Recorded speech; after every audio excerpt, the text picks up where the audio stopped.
Mesurez la hauteur d'étage et calculez la hauteur de marche ainsi que la profondeur des marches à l'aide du tableau affiché.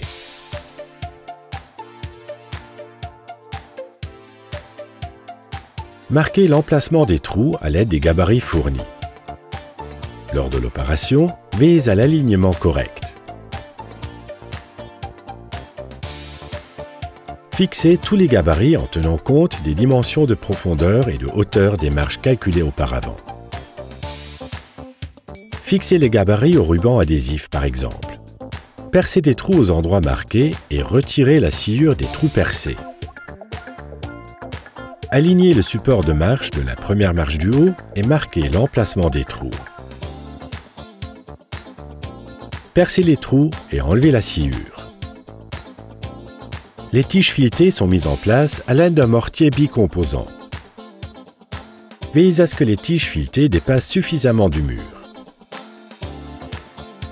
Lors de l'application du mortier, respectez les consignes du fabricant et un délai de durcissement suffisant.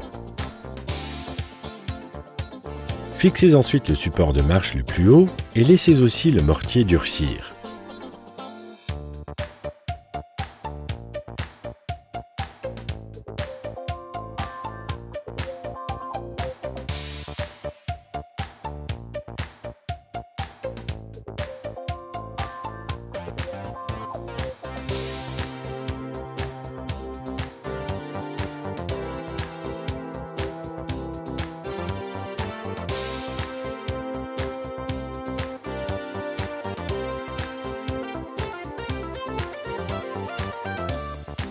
Collez l'isolation amortissant les bruits de pas.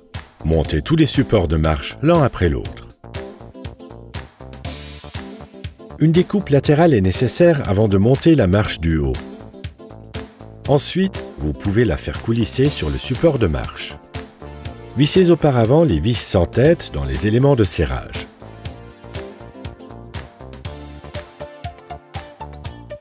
La fixation est réalisée par le bas. Faites coulisser peu à peu toutes les marches et vissez-les.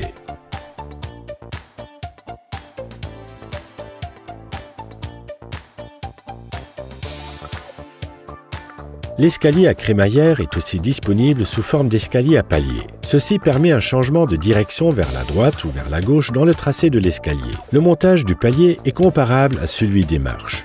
Vous fixez aussi le support au mur, puis vous faites coulisser la marche du palier et vous la vissez par le bas.